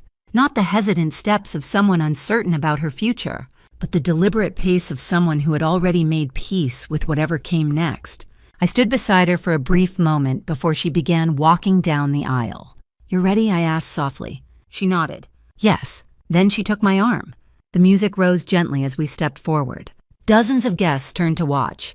Some smiled warmly, some whispered quietly to each other. Because even if they didn't know the full story, people can sense tension in a room. Sophia and Lucas held each other's gaze as she approached the altar. When she reached him, Lucas took her hands. And for the first time that entire day, both of them looked genuinely at peace. The officiant began speaking, a traditional opening, words about commitment, partnership, trust. Ironically, trust had been the one thing most threatened during the past 2 weeks. But in that moment, the ceremony felt almost sincere. As the vows began, I noticed Charles watching very carefully. His expression had regained some of its usual composure, but there was a calculation behind his eyes now. He understood that the wedding had become more than a family event. It had become a turning point. Lucas spoke first. His voice was steady. "Sophia, meeting you changed my life in ways I didn't understand at the time." Several guests smiled. Lucas continued. "You showed me a world beyond expectations and family reputation." His eyes flickered briefly toward his parents. "And today I choose that world." A quiet murmur moved through the audience, because even those who didn't know the details could hear the meaning in his words. Sophia smiled softly. When it was her turn, she spoke with equal clarity. "Lucas, I never expected our path to be easy." A few guests laughed quietly, but I hoped it would be honest. She squeezed his hands gently. "And today I choose honesty." The officiant nodded approvingly. The ceremony continued smoothly. Rings were exchanged. Promises were spoken. Applause followed. From the outside, everything looked perfect. But as the newly married couple turned to face their guests, I noticed something else happening near the front row. Victoria Whitmore leaned toward Charles. She whispered something sharply. Charles responded quietly, but his expression darkened slightly. Victoria's eyes moved across the room. They landed on me, and in that moment she understood. Not every detail, but enough. She knew the balance of power had shifted. Her family's influence over the situation was no longer absolute. The reception began shortly afterward. Champagne flowed. Music filled the ballroom. Guests congratulated the couple enthusiastically. But beneath the celebration, the tension between the Whitmores and myself remained very real. Several business partners approached Charles with questions about the upcoming board meeting. News travels quickly in corporate circles. Even when people pretend not to know something, they often know far more than they admit. Across the room, Sophia and Lucas spoke quietly together near the dance floor. They looked relieved, not triumphant, just relieved. The kind of relief that comes after surviving a storm. Eventually, Sophia walked over to me. "Well," she said softly, "that was dramatic." I smiled. "You handled it well." She glanced briefly toward the Whitmore family. "What happens now?" "Tomorrow," I said. "The board meeting." She nodded slowly. "Lucas told me a little." "And how does he feel?" "Strangely hopeful." That surprised me, but perhaps it shouldn't have. Sometimes the moment you step away from control is the moment you finally feel free. Lucas joined us a moment later. He looked tired but determined. "My father asked to speak with me after the reception," he said. "Are you going?" I asked. "Yes." "And what do you expect?" Lucas glanced toward the front of the room. "I expect the hardest conversation of my life." Sophia squeezed his hand. "You're not alone." He smiled faintly. "I know." But even as the music grew louder and the celebration continued around us, everyone involved understood something important. The wedding had only been the first battle. The real conflict, the one that would determine the future of Whitmore Holdings and the Whitmore family itself, was waiting the next morning, inside the boardroom. And when that meeting began, Charles Whitmore would finally face a reality he had spent 10 years ignoring. The company he believed defined his power belonged to someone else. The next morning in Chicago felt colder than usual. A thin layer of fog hung over the river, softening the glass towers that surrounded Whitmore Holdings headquarters. From the outside, the building looked exactly the same as it had the day before. Sleek, powerful, untouchable. But inside, everything had changed. At 9 o'clock sharp, the boardroom doors opened. Whitmore Holdings had always conducted its board meetings in a quiet, controlled manner. Most discussions were strategic expansions, acquisitions, financial forecasts. Decisions were rarely dramatic because the power structure had always been clear. Charles Whitmore was in charge, or at least everyone believed he was. That illusion ended the moment I stepped into the room. Daniel Brooks was already there, seated near the far end of the long conference table, with several folders arranged neatly in front of him. Margaret Hill, the independent board director, sat beside him reviewing a stack of documents. When Margaret saw me enter, she stood politely. "Pamela," she said calmly, "it's been a while." "Margaret." Margaret Hill had served on the Whitmore Holdings board for nearly 12 years. Unlike Charles, she had always been cautious with her authority, observant, patient, the kind of director who paid attention to the details most people ignored, which meant she probably suspected more than she had ever openly said. Charles Whitmore entered a moment later. He looked exactly as composed as he had during the wedding reception the night before. Perfect suit, controlled posture, calm expression. But when his eyes met mine, there was no longer any confusion about the situation, only tension. "Shall we begin?" Margaret asked. Charles took his seat at the head of the table. "Let's proceed." Daniel cleared his throat. As requested by the majority shareholder, this emergency board meeting has been convened to review executive leadership and governance structure within Whitmore Holdings. Charles folded his hands calmly. "Before we start," he said, "I would like clarification regarding the ownership claims made yesterday." Daniel slid a folder toward him. "These documents confirm that Ramirez Strategic Investments holds 62% of the company's voting shares." Charles flipped through the pages again. The numbers had not changed overnight. Margaret spoke quietly. "I reviewed the ownership structure this morning as well." Charles looked up. "And it appears the majority shareholder's authority is legally valid." The words hung in the room like a final verdict. For the first time since I had known him, Charles Whitmore had no procedural argument left. He looked at me. "You orchestrated this takeover 10 years ago. I invested in a company that needed stability. You concealed the true ownership structure. The documents were available to anyone willing to read them. Margaret leaned forward slightly. Charles, the structure is complex, but it's legally sound. Charles exhaled slowly. So this meeting is about removing me. Daniel spoke carefully. The agenda includes reviewing leadership performance and governance responsibilities. Charles leaned back in his chair. I built this company. You ran it, I corrected. And successfully, he added sharply. Margaret spoke again. To be fair, Charles, the company did grow significantly under your leadership. Charles nodded once. Exactly. But growth and control are not the same thing, Margaret continued. Charles's jaw tightened. You're aligning with her. I'm aligning with the shareholder structure. The room fell quiet again. Finally, Charles turned toward me. What exactly do you want, Pamela? It was the same question he had asked the day before. But the tone had changed. Less defiant. More practical. I want Whitmore Holdings to be managed responsibly, I said. And you believe I'm incapable of that. I believe your priorities became compromised. Charles laughed once. Because of a prenuptial agreement. Because you attempted to weaponize corporate power against my daughter. That was a family matter. It became a business matter when you tied it to company reputation and investor confidence. Daniel nodded slightly. Public scandal surrounding executive leadership can affect stock performance. Charles glared at him. I'm aware of that. Margaret spoke again. Let's focus on the real issue. She looked directly at Charles. The company needs stability, and the current situation has created serious reputational risk. Charles crossed his arms. So what's your proposal? I slid a document across the table. Executive restructuring. He opened it slowly. For several seconds he read silently. Then he looked up. You're not removing me. No. His eyebrows lifted slightly. You're stepping down as CEO and transitioning to an advisory position. Charles studied me carefully. You're offering me a graceful exit. I'm offering the company stability. Margaret nodded thoughtfully. That could prevent unnecessary disruption. Charles leaned back in his chair again. Who becomes CEO? Daniel spoke. The board would appoint an interim leader while evaluating long-term leadership. Charles looked around the room. You've already discussed this. We've prepared for several possible outcomes, Margaret replied. Charles remained silent for a long moment. Then he closed the folder. You know, he said quietly 10 years ago when the company nearly collapsed, I believed I had saved it. You saved its public image, I said. But you saved the company itself. Yes. Charles nodded slowly. Well, that explains a lot. For the first time since the meeting began, his expression softened slightly. Not with warmth, but with reluctant understanding. I spent years believing I was the most powerful person in this room. You were influential, I said, but not untouchable.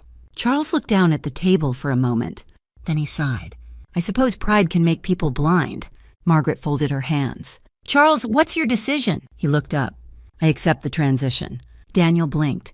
You're agreeing. Charles gave a small, tired smile. I built my career on recognizing when negotiations were lost. Then he looked at me again. And you negotiated this one very well. I nodded politely. Thank you. Charles stood slowly. I'll announce the leadership transition this afternoon. Margaret stood as well. That would be wise. The meeting ended shortly afterward. As everyone gathered their papers, Charles paused beside me. Pamela? Yes. He looked thoughtful for a moment. You didn't destroy my company. No. You protected it. That was always the plan. Charles nodded. Then he said something I hadn't expected. I underestimated your family. Yes, I replied quietly. You did. 3 months later, Chicago was deep into winter. Snow covered the streets, softening the sharp lines of the city, the way time softens the edges of difficult memories. Looking back now, it's strange how quickly everything changed after that boardroom meeting. Whitmore Holdings announced its leadership transition the same afternoon Charles Whitmore stepped down. The official press statement described it as a strategic restructuring to guide the company into a new era. Corporate language has a way of making dramatic events sound calm and inevitable. Charles accepted the advisory position quietly. Publicly, he framed the decision as part of a long-term succession plan. Privately, he understood the truth. The balance of power had shifted. But to his credit, he handled the transition with dignity, perhaps because deep down he knew the company had survived its most dangerous moments, because someone else had stepped in when it mattered.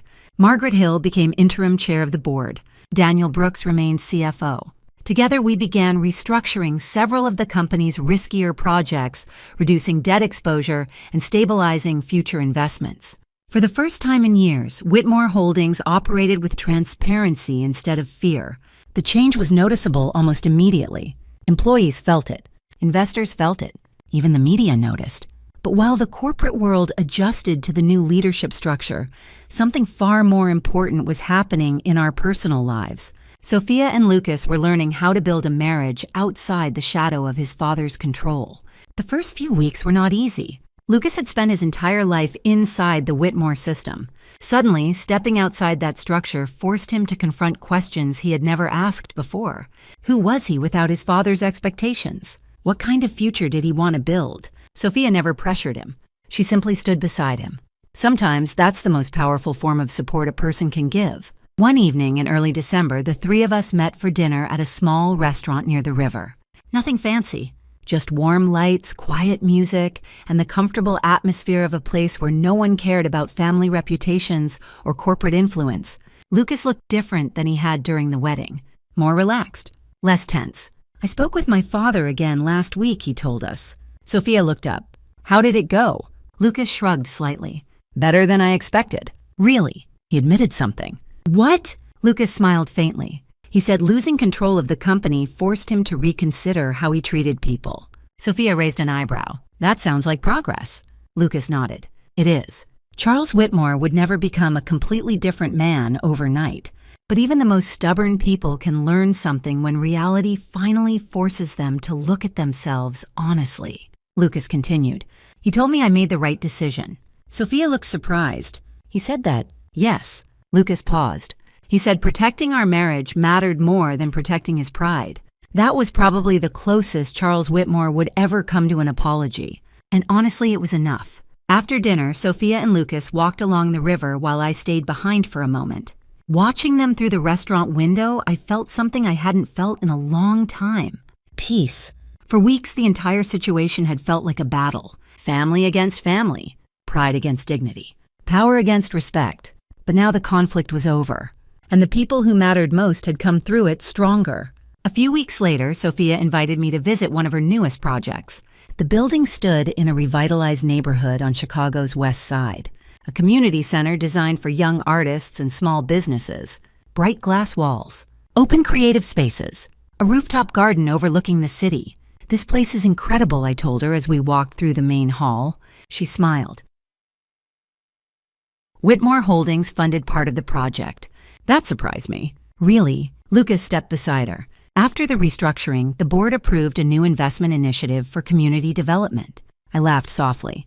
That's quite a change from Charles's old strategy. Lucas nodded. Margaret thought the company should start building something that benefits more than just investors. Sophia squeezed his hand, and Lucas supported the idea. Watching them standing there together, I realized something important. The future they were building didn't depend on the Whitmore name or the Ramirez investments.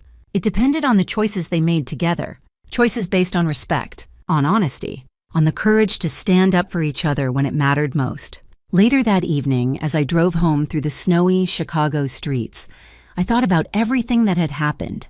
The prenup dinner, the wedding, the boardroom confrontation. All of it had started with one simple moment.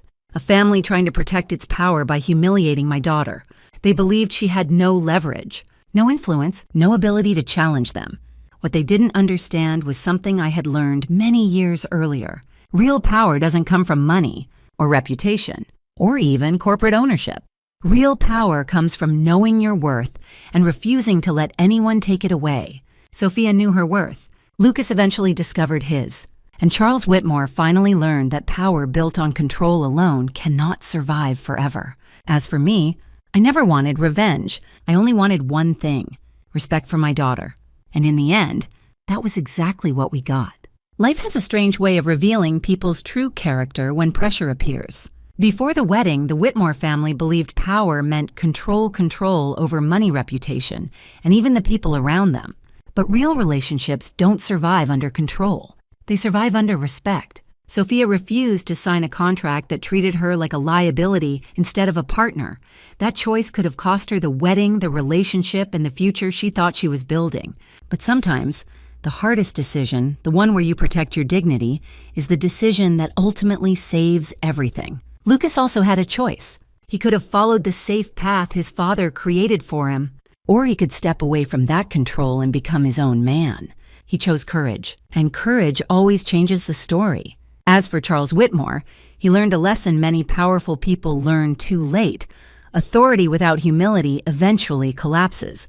But even difficult lessons can lead to growth if someone is willing to accept them. In the end, this story was never about wealth or companies. It was about something much simpler. A mother protecting her daughter, a couple choosing respect over pressure, and a family learning that real strength comes from integrity, not intimidation. Now I'm curious about you. If you had been in Sophia's position, would you have signed the prenup to keep the peace, or walked away the way she did? Tell me in the comments. I read every single one. And if you enjoy emotional family drama stories like this, don't forget to like the video and subscribe to the channel so you don't miss the next story. Also, let me know where you're watching from and what time it is there right now. I always love seeing how far these stories travel. Thank you for listening.